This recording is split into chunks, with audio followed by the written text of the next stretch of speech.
भी कारण हो, कोई भी बात हो, चिढ़ो मत, गुस्सा मत करो, जोर से मत बोलो, मन शांत रखो, विचार करो और फिर निर्णय लो। आवाज से आवाज नहीं मिटती, चुप्पी से मिटती है। तकलीफ सिर्फ आपको होगी, दुख भी आपको ही होगा। मन शांत रखोगे तो सुख भी आपको ही मिलेगा।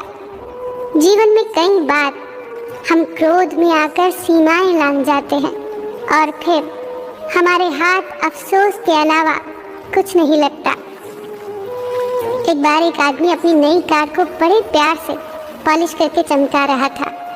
वहीं पास में खड़ी उसकी 4 साल की बच्ची पत्थर के एक टुकड़े से कार पर कुछ लिखने लगी।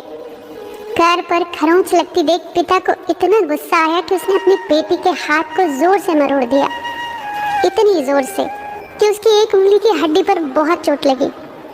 अस्पताल में दर्द से कराती हुई बेटी ने पापा को गले लगाकर पूछा, पापा मेरी उंगलियां कब तक ठीक हो जाएंगी? शर्मिंदा पिता कोई जवाब न दे पाया।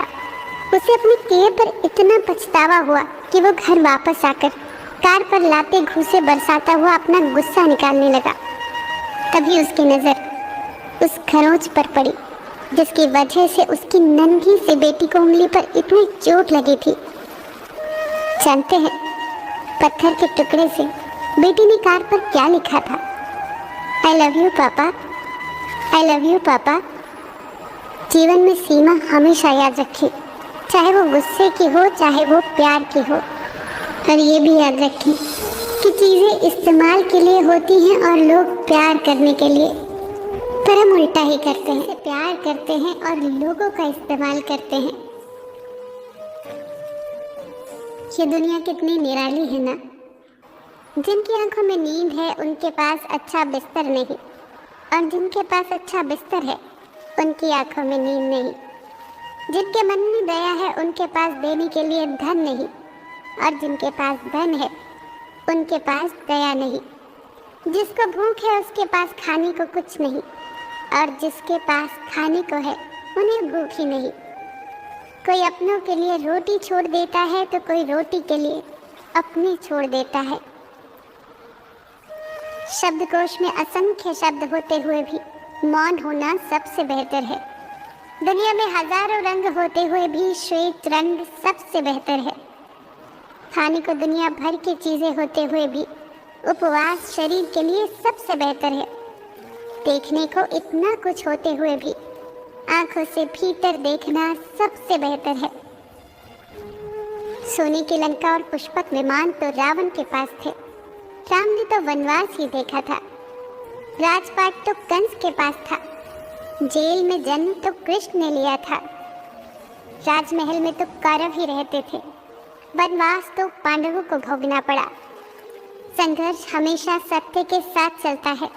जब सत्य के लिए भगवान को भी संघर्ष करना पड़ा तो हम तो फिर भी इंसान हैं।